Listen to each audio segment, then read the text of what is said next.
ఒక్కసారి కొమ్మూరి గోల్డ్ కి కాల్ చేయండి. తాకట్లో ఉన్న మీ బంగారాన్ని విడిపించి మార్కెట్ ప్రైస్ కి వాళ్ళు కొనుక్కుని మిగతా డబ్బులు మీకు ఇచ్చేస్తారు. హలో అండి, అందరికీ నమస్కారం.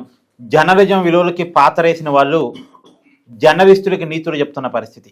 మహిళల్ని కించపరిచిన వాళ్ళు మహిళల గౌరవం కోసం అంటూ ఆందోళన చేస్తున్న పరిస్థితి. మీడియా ఆఫీసుల మీద దాడికి పురిగొల్పుతున్నటువంటి పరిస్థితి నిన్న నుంచి చూస్తూ ఉన్నాం. వరుసగా ఏబిఎన్ ఆంధ్రజ్యోతి ఆఫీసుల మీద వైసీపీ నాయకులు చేస్తున్నటువంటి ఒక దాస్తికం.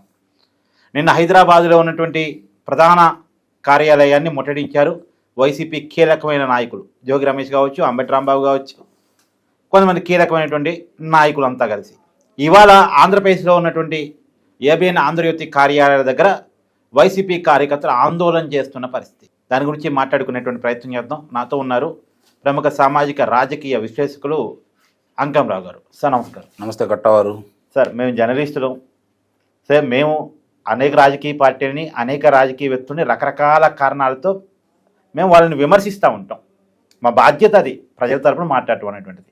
కానీ దాన్ని రాజకీయ పార్టీలు మమ్మల్ని మీరు ప్రశ్నిస్తారా అని చెప్పేసి ఆఫీసుల దగ్గరకు వచ్చి ఆందోళన చేస్తే, ముట్టడి చేస్తే, గొడవ చేస్తే దాన్ని ఎలా చూడాలి? జగన్మోహన్ రెడ్డిలా చూడాలి. ఎలా చూస్తారు? ఇంకా అతను ముఖ్యమంత్రిగా ఉన్న భావంలో ఉన్నట్టున్నాడు. అతనే ముఖ్యమంత్రి, మాకేం కాదు అనే ధైర్యం వాళ్ళ నాయకులకు వచ్చినట్టు. ఆ ధైర్యాన్ని ఎవరిస్తున్నారు? ఆ ధైర్యానికి కారణం ఏంటి? మీరు అన్నారు, ప్రారంభంలో చెప్పారు, జర్నలిస్టుల విలువలకి తిలోదకాలు ఇచ్చినటువంటి పత్రిక ఏదన్నా ఉంది అంటే మొట్టమొదటిగా వచ్చేది భారతదేశ వ్యాప్తంగా సాక్షి దినపత్రిక. అందుట్లో ఎలాంటి సందేహం కూడా ఏమి లేదు. ఎందుకంటున్నానంటే అతను నాకు మాట మీరు చెప్పిన దాని కంటిన్యూషను. నిజానికి ఏబిఎన్ వాళ్ళు, ఆంధ్రజ్యోతి వాళ్ళు ఏదైనా తప్పు పదం రాస్తే ఇవాళ వైసీపీ ఆందోళన చేస్తే సాక్షి ఆఫీస్ మంది టీడీపీ రోజు ఆందోళన చేయాలి. అదే చెప్పబోతున్నాను నేను. 5 సంవత్సరాల అతని పరిపాలనలో అంతకు ముందు కానీ అతను ముఖ్యమంత్రి హోదాలో ఉండి దుష్ట చతుష్టయంతో మనం పోరాటం చేస్తున్నాము అనేవాడు. ఎవరయ్యా దుష్ట చతుష్టయం అంటే? ఏబిఎన్ రాధాకృష్ణ, టీవీ5 నాయుడు, ఈనాడు రామోజీరావు అని చెప్పని వాళ్ళతోటి చంద్రబాబు నాయుడు గారు కలిసి మనం పోరాటం చేస్తున్నాం. చంద్రబాబు నాయుడుది ఏముంది? చంద్రబాబు నాయుడుది ఏం లేదు, వీళ్ళ ముగ్గురితోటే మన అసలు పోరాటం అని చెప్పేవాడు అతను. ఇలా నలుగురిని కలిపి దుష్టం అన్నాడు. తర్వాత పవన్ కళ్యాణ్ గారిని దాంట్లో యాడ్ చేశాడు. ఆ తర్వాత అధికారం కోల్పోయాడు. అధికారం తెలుగుదేశం పార్టీ అధికారంలోకి వచ్చింది. అతను చెప్పిన పచ్చ మీడియా, అతను వర్ణించినటువంటి రామోజీరావు గారి సంస్థ ఈనాడు కావచ్చు, ఏబిఎన్ ఆంధ్రజ్యోతి రాధాకృష్ణ గారిది కావచ్చు, లేకపోతే టీవీ5 బిఆర్ నాయుడు గారు కావచ్చు, ఈ 21 నెల 26 రోజుల్లో ఈ కూటమి ప్రభుత్వం ఏర్పడిన తర్వాత వీళ్ళ మీద కొన్ని వందల సార్లు పొరపాట్లు జరుగుతాయని చెప్పని సాక్షి పేపర్ కంటే కూడా బ్యాన్ ఐటెం పెట్టి ఎండగడుతున్నటువంటి వీళ్ళు. మరి ఆ పత్రిక పుట్టిన కాడి నుంచి ఈ రోజు వరకు జగన్మోహన్ రెడ్డి మీద ఒక్క విమర్శ చేస్తూ ఏదన్నా వాళ్ళు చిన్న కాలాన్న ప్రచురించారా? సాక్షి వాళ్ళు జర్నలిజం గురించి, విలువల గురించి, విశ్వసనీయత గురించి వాళ్ళు మాట్లాడుతుంటే మనం వినాల్సిన దౌర్భాగ్య స్థితి వచ్చింది. అంతకంటే ఇంక విచిత్రం ఏమంటో చెప్పండి. మహిళల గురించి వాళ్ళు మాట్లాడాలా? దేయాలు వేదాలు ఒల్లించిన సందంగా ఉన్నాయి వాళ్ళు మాట్లాడుతూ ఉంటే. నాకు ఇక్కడ డౌట్ వచ్చింది సార్. అంటే నిజానికి మహిళలని రాధాకృష్ణ గారు కించపరిచారు అనుకుంటే అది ఎప్పుడు అనిపించాలి? శనివారం నాడు ప్లే అయింది ప్రోగ్రామ్. భలే వాళ్ళే, శని ఆదివారాలు వీకెండ్స్ అండి, సోమవారం రెస్ట్, అందుకని మంగళవారం వచ్చారు బయటికి. అంటే మనోభావాలు హట్కాటని కూడా వీకెండ్ అన్నది ఉంటాయి కదా. అయినా ఒక మాజీ మంత్రి మేము వచ్చాం దమ్ముంటే బయటికి రా అంటున్నాడు. రాధాకృష్ణ దమ్ము గురించి వీళ్ళకి ఏం తెలుసు? రాధాకృష్ణ అనే వ్యక్తి మీద, అతను తెలుగుదేశం పార్టీకి ఫేవర్గా ఉంటున్నాడు అనే ఆలోచన మీద ఆ రోజుల్లోనే జగన్మోహన్ రెడ్డి తండ్రి రాజశేఖర్ రెడ్డి బుల్డోజర్లను పంపిస్తే కదలకుండా కూర్చున్నాడు. బుల్డోజర్లు ఎందుకు వచ్చినాయి? జగన్మోహన్ రెడ్డి తండ్రితోటి రాధాకృష్ణ రాజీ పడలేదే. నువ్వు రాజీ పెట్టి పంపించావు విజయసాయి రెడ్డిని, నీ దగ్గరకు ఆయన ఊరిని పంపించలేదుగా. కరెక్టే. దమ్ముండాడు ఎవడు ఇక్కడ? 5 సంవత్సరాలు నువ్వు ప్రకటనలు ఇవ్వలేదు. అవును, నీ దగ్గర రాలా. కేసీఆర్ కూడా ఇవ్వలేదు. కేసీఆర్ 10 సంవత్సరాలు ఇవ్వలేదు. అవును, ఎదురొడ్డి పోరాడాడు. అవును, కష్టాలు నష్టాలు ఎదుర్కొన్నాడు. ఇప్పుడు తెలుగుదేశం పార్టీ మీద కూడా పోరాడుతూనే ఉన్నాడు కొన్ని విషయాల్లో. అవును, సరి చేసుకునే అవకాశం ఇస్తున్నాడు, నీకు కూడా సలహా ఇచ్చాడు. ప్రతిపక్ష నేత ఎలా ఉండాలి, మళ్ళీ అధికారంలో రావాలంటే ఏం చేయాలని చెప్పని నువ్వు ఇంత కక్ష కట్టినా, ఇన్ని విధాలు చేసినా, ఒక ప్రతిపక్ష నేతగా నిన్ను గుర్తించేసి హోదా ప్రజలు ఇవ్వకపోయినా ఏకైక పార్టీ నువ్వే కాబట్టి మళ్ళీ నువ్వు ఎలా చేయాలని చెప్పి నువ్వు సలహాలు ఇస్తుంటే నువ్వు పెడచెవిని పెడుతున్నావు. ఆయన దమ్ముండాడు, మీరు దమ్ము గురించి మాట్లాడితే ఎట్లా? నిజంగా అంత దమ్ముండాలి. ఆంధ్రాలో ఆ రోజు ఆదివారం నాడు వచ్చి కూర్చోవచ్చు కదా, అవును, జగన్మోహన్ రెడ్డి రావచ్చు కదా. అంటే కాదు సార్, వాళ్ళ ఇళ్లలో మహిళల్ని కించపరిచారు అని కూడా ఏ ఇళ్లలో మహిళలు కించపరిచారు? ఇంకెవరో ఆదేశాలు ఇవ్వాలి. ఏ ఇళ్లలో కించపరిచాడు? ఎవరిని కించపరిచాడు? ఏమని అన్నాడు అందుట్లో? పందిని చూసి నందంటే మీరు నందెందుకు అంటున్నారు? మీ ఇళ్లలో మీ భార్యలని చెల్లెళ్ళు అనంగాలోనే వాళ్ళకి పెళ్లి చేసే విధంగా మీ మైండ్ సెట్ మారిపోతా ఉన్నాయి. మీ బుర్రల్లో గుజ్జు లేదు, ఇంత మూర్ఖంగా మీరు వెళ్ళొద్దు. అంటే ఏం చెప్తే అది కాదు, గుడ్డిగా క్వశ్చన్ చేయడం నేర్చుకోండి అని చెప్పని వాళ్ళకి హెచ్చరికలు చేసే వాళ్ళ మనోభావాలు ఎక్కడ దెబ్బతిన్నాయి? ఈరోజు మావిగన్ అని చెప్పిన కొత్త అంశాన్ని ఎత్తాడు కాబట్టి దాని గురించి ఆయన విమర్శిస్తూ ఈ విధంగా మాట్లాడాడు. అంటే కాదు, నేను అనేది ఏంటంటే ఆర్కే గారు చెప్పిందే వైసీపీ నిజం చేసుకుందేమోనని. ఎందుకంటే ఆర్కే గారు చెప్పగానే రియాక్ట్ కాలే, జగన్మోహన్ రెడ్డి ఆదేశాలతోనో సజ్జల స్క్రిప్ట్తోనో రియాక్ట్ అయ్యారు. అంటే వీళ్ళు ఇప్పటికి దీంట్లో కూడా అది చెప్పాలి, అంతే అంతే కదా. సొంత పుర్రలు లేవు, ఇప్పుడు కూడా సొంత పుర్రలు లేవు, సొంత ఆలోచనలు లేవు, వ్యక్తిత్వం అనేది లేదు, విలువలు లేవు. అక్షరంతో పెట్టుకుంటే ఏమైద్దో నీయంతలకు తెలుసు.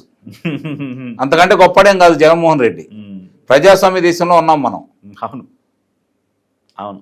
ఇందిరాగాంధీ లాంటి వాళ్ళు ఏం జరిగిందో నాకు తెలుసు. నాకు తెలిసిన ఒక ఆయన ఉన్నాడు, నర్రావుల సుబ్బారావు గారు అని.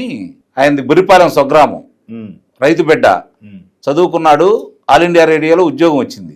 అప్పుడు ఎమర్జెన్సీకి వ్యతిరేకంగా ఇందిరాగాంధీ మీద కథనాలు ఆయన ప్రచురణ చేసేవాళ్ళు. భారతదేశంలో అండమాన్ నికోబార్ దీవులతో సహా భారతదేశంలో ఎన్ని రేడియో స్టేషన్లు ఉన్నాయి, అన్ని రేడియో స్టేషన్కి తిప్పింది ఆమె. అయినా సరే ఏ రోజు వెనకడిగేలా, ఏ రోజు వెనకడిగేలా. జర్నలిజంకి ఉండేది అక్షరం కంటే, ఆయుధం కంటే అక్షరం పొదునైంది. అక్షరాన్ని ఎలా ఉపయోగించుకోవటానితో తెలియని జర్నలిస్టులు కొంతమంది ఈరోజు చెడిపోయి ఉండొచ్చు, నేను కాదని అంటలా, కానీ దాని విలువ ఉంది. ఇప్పుడు నలుగురు గురించి చెప్పేవాడు నాకు చిన్నప్పుడు. మొట్టమొదటగా తల్లిదండ్రులు, తర్వాత ఉపాధ్యాయులు, తర్వాత కళాకారులు, తర్వాత జర్నలిస్టులు.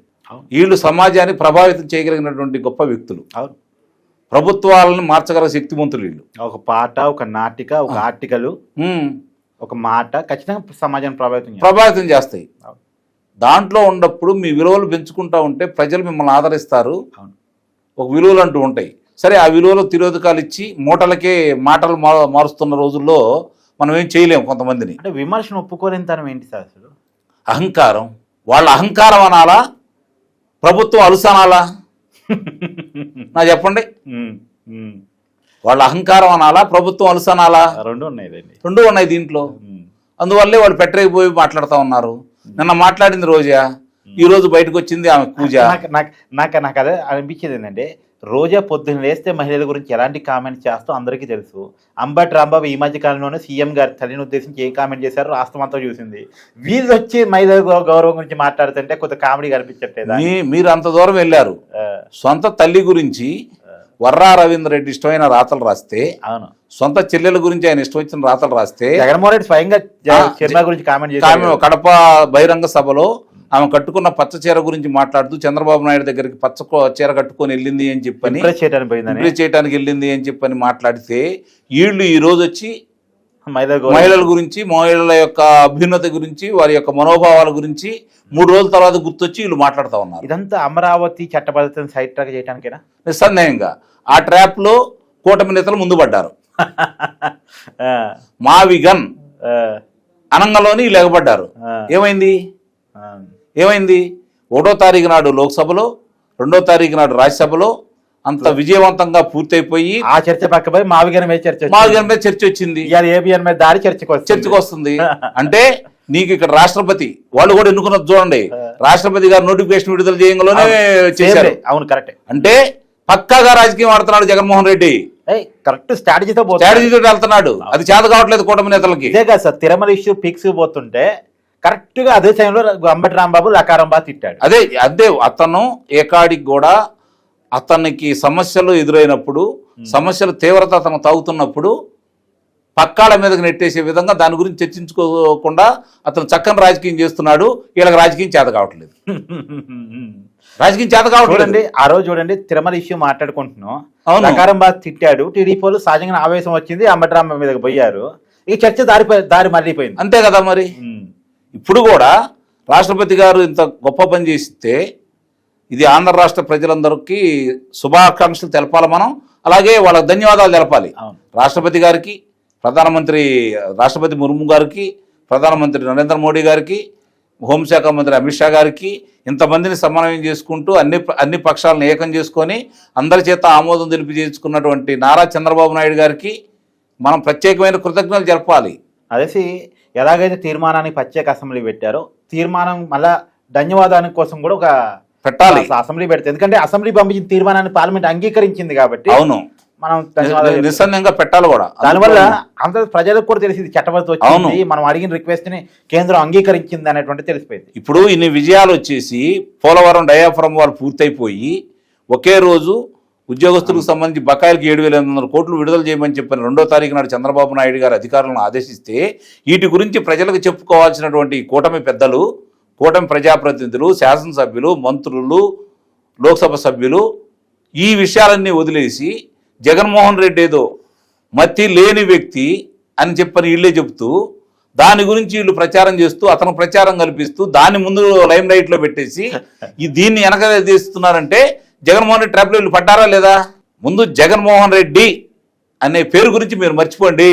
అతను అరాచకాలను మాత్రమే ప్రశ్నించండి, అరాచకాల మాదే చర్యలు తీసుకోండి, దీన్ని మాత్రమే ఎంక్వైరీ చేయండి. అంతే. Thank you sir.